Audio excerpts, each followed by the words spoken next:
खुश आमदीद। Material science की दुनिया में सही सिमुलेशन सॉफ्टवेयर का इंतखाब एक बहुत बड़ा चैलेंज हो सकता है। वास्प है, क्वांटम एस्प्रेसो है, सिएस्टा, ऑप्शंस की तो कोई कमी नहीं, लेकिन किसी खास प्रोजेक्ट के लिए बेहतरीन कौन सा है? चलें आज इसी गुत्थी को सुलझाने की कोशिश करते हैं। तो फर्ज करें कि एक नए मटेरियल की सिमुलेशन करनी है। एक आइडिया है, एक मकसद भी है, लेकिन सबसे बड़ा सवाल तो यही उठता है कि शुरुआत कहाँ से की जाए। इतने सारे ऑप्शंस का होना अक्सर परेशान कर देता है। तो आज हम इस उलझन को एक साफ और सीधे रास्ते में बदलेंगे। अच्छा, आगे बढ़ने से पहले एक नज़र डालते हैं कि ये मटेरियल सिमुलेशन आखिर है क्या। देखें, ये बुनियादी तौर पर कुछ कंप्यूटेशनल तरीके हैं जिनसे एटमी सतह के मॉडल्स की बुनियाद पर मटेरियल्स की खुसूसियात का अंदाज़ा लगाया जाता है। इसका मकसद क्या है? या तो ये समझना कि कोई मटेरियल एक ख़ास तरीके से क्यों काम करता है, या फिर ये पेशगोई करना कि कोई बिल्कुल नया मटेरियल कैसा होगा। और यहीं से बात आती है हमारे पहले हिस्से की, जिसे हम कहते हैं सिम्युलेटर की उलझन। ये दरअसल वही चैलेंज है जिसका सामना तकरीबन हर रिसर्चर को करना पड़ता है जब उसे ताकतवर लेकिन बहुत पेचीदा सॉफ्टवेयर ऑप्शंस के एक समंदर में से किसी एक को चुनना होता है। तो मसला ये नहीं है कि टूल्स की कमी है। असल मसला है काम के लिए सही टूल का इंतखाब। हर सॉफ्टवेयर की अपनी कुछ खूबियां हैं, अपनी कुछ खामियां हैं, और अगर गलत इंतखाब हो जाए तो ये हफ्तों या शायद महीनों का नुकसान करवा सकता है। तो फिर इसका हल क्या है? हल है एक मुनज़्ज़म तरीका। यहाँ एक डिसीजन टूल किट पेश की जा रही है। ये 6 ऐसे अहम सवालात हैं जो किसी भी प्रोजेक्ट के लिए बेहतरीन कोड के इंतखाब में मदद दे सकते हैं। चलिए इन 6 सवालात को ज़रा तफसील से देखते हैं। पहला सवाल, सिस्टम की किस्म क्या है? क्या एक लामहदूद क्रिस्टल पर काम हो रहा है या एक अकेले मॉलिक्यूल पर? ये एक सवाल ही ऑप्शंस को काफ़ी हद तक कम कर देता है। दूसरा, दुरुस्तगी कितनी चाहिए?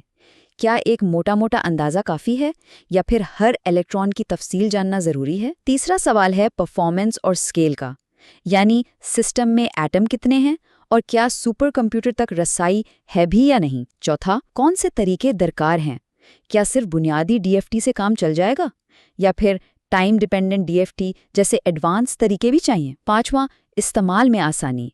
क्या एक ग्राफिकल इंटरफेस मतलब क्लिक एंड ड्रैग वाला सिस्टम बेहतर है या फिर स्क्रिप्टिंग में महारत मौजूद है? और आखिर में छठा सवाल, लाइसेंस और कीमत। क्या कमर्शियल सॉफ्टवेयर का बजट है या किसी ओपन सोर्स ऑप्शन की तलाश है? तो अब जबकि हमारे पास ये फ्रेमवर्क आ गया है, तो चलें मैदान में मौजूद 6 बड़े खिलाड़ियों से मिलते हैं। इनमें से हर एक की अपनी एक अलग पहचान और अपनी खास ताकत है। सबसे पहले बात करते हैं वास्प की। इसे इंडस्ट्री का वर्क हॉर्स कहा जाए तो गलत नहीं होगा। ये एक कमर्शियल कोड है, बहुत मजबूत है और ख़ास तौर पर सॉलिड्स और सर्फेसेस के लिए बहुत ज़्यादा इस्तेमाल होता है। इसकी वजह इसकी काबिले एतमाद कारकर्दगी।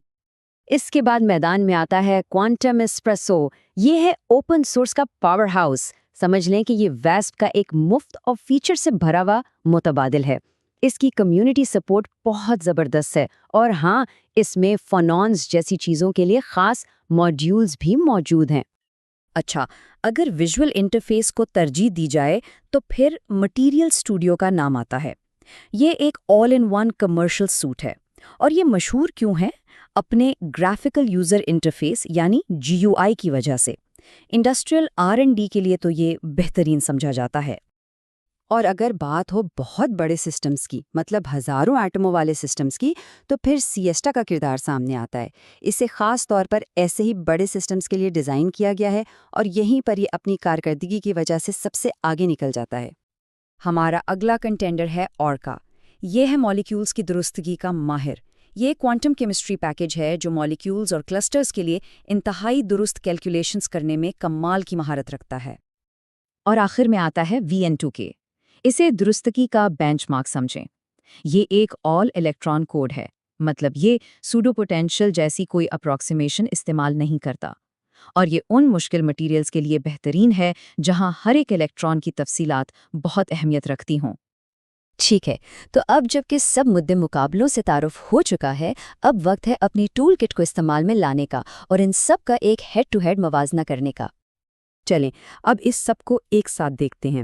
یہ ٹیبل ہر کوڈ کی طاقت اور کمزوریوں کا ایک خلاصہ ہے۔ ذرا بیسٹ فار والے کالم پر غور کریں۔ اگر کام ٹھوس اشیاء یعنی سالڈز پر ہے تو انتخاب ویسپ اور کوانٹم ایسپریسو کے درمیان ہوگا۔ فرق کیا ہے؟ لائسنس کا۔ ویسپ کمرشل ہے، QA اوپن سورس۔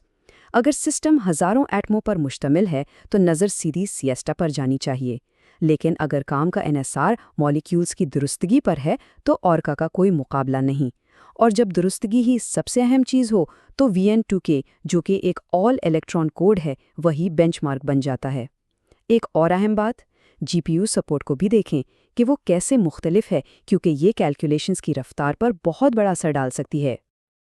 چلیں اسے کچھ عملی مثالوں سے سمجھتے ہیں۔ فرض کریں پروجیکٹ A ہے، پیروفسکائٹس کے بینڈ گیپس کی ہائی تھروپٹ اسکریننگ کرنی ہے۔ یہاں فاتح کون ہوگا، واسپ یا کوانٹم ایسپریسو؟ اور کیوں؟ کیونکہ ان کے پلین ویو میتھڈز کرسٹلز کے لیے مسلسل اور قابل موازنہ توانائی کے نتائج دیتے ہیں۔ اب آتے ہیں پروجیکٹ بی پر۔ تصور کریں کہ ایک گرافین شیٹ پر ایک بہت بڑے بائیو مالیکیول کی سیمولیشن کرنی ہے جس میں ہزاروں ایٹم ہیں۔ یہاں واضح طور پر فاتح کون ہے؟ سیسٹا۔ وجہ سیدھی سی بات ہے، اس کا لوکلائزڈ بیسز اور لینئر اسکیلنگ آپشنز ہی اتنے بڑے سسٹم پر DFT کیلکولیشنز کو ممکن بناتے ہیں۔ اور آخری مثال پروجیکٹ سی۔ یہاں ایک ایسے ریاکشن میکینزم پر کام کرنا ہے جسے بینچ مارک لیول کی درستگی چاہیے، تو اس میدان میں اورکا سب سے آگے ہے۔ اس کی وجہ یہ ہے کہ یہ مالیکولر سسٹمز کے لیے وہ اعلیٰ سطح کے کوانٹم کیمسٹری طریقے فراہم کرتا ہے جو بہترین کارکردگی کے ساتھ بالکل درست نتائج دیتے ہیں۔ تو ان سب باتوں کے بعد اپنا چیمپئن کیسے منتخب کیا جائے؟ چلیں اس پورے فیصلے کے عمل کو ایک آخری اور بالکل سادہ سی چیک لسٹ میں سمیٹتے ہیں۔ تو اپنا چیمپئن منتخب کرنے کے لیے یہ 5 فیصلہ کن سوالات خود سے پوچھنے ہیں۔ پہلا، سسٹم کی قسم کیا ہے، کرسٹل یا مالیکیول؟ دوسرا، درستگی کیسی چاہیے، اندازہ یا بینچ مارک؟ تیسرا، وسائل کیا ہے، کیا لائسنس اور سپر کمپیوٹر دستیاب ہیں؟ چوتھا، سسٹم کا سائز کتنا بڑا ہے؟ اور پانچواں، ترجیح کیا ہے، کلک کرنا یا کوڈ لکھنا؟ ان سوالوں کے جوابات سے راستہ خود بخود واضح ہو جائے گا۔ اور اگر اب بھی کوئی شش و پنج باقی ہے تو یہ ایک بہت ہی عملی مشورہ ہے۔ اگر کام کا آغاز ٹھوس اشیاء یعنی سالڈ سے ہو رہا ہے تو پہلے کوانٹم ایسپریسو آزمایا جائے، اور اگر مالیکیولز پر اعلیٰ درستگی والا کام کرنا ہے تو اورکا سے شروعات کرنا بہترین ہے۔ یہ نئے محققین کے لیے ایک محفوظ اور بالکل واضح شروعاتی پوائنٹ ہے۔ آخر میں یہ یاد رکھنا سب سے ضروری ہے کہ کوئی ایک بہترین کوڈ نہیں ہوتا۔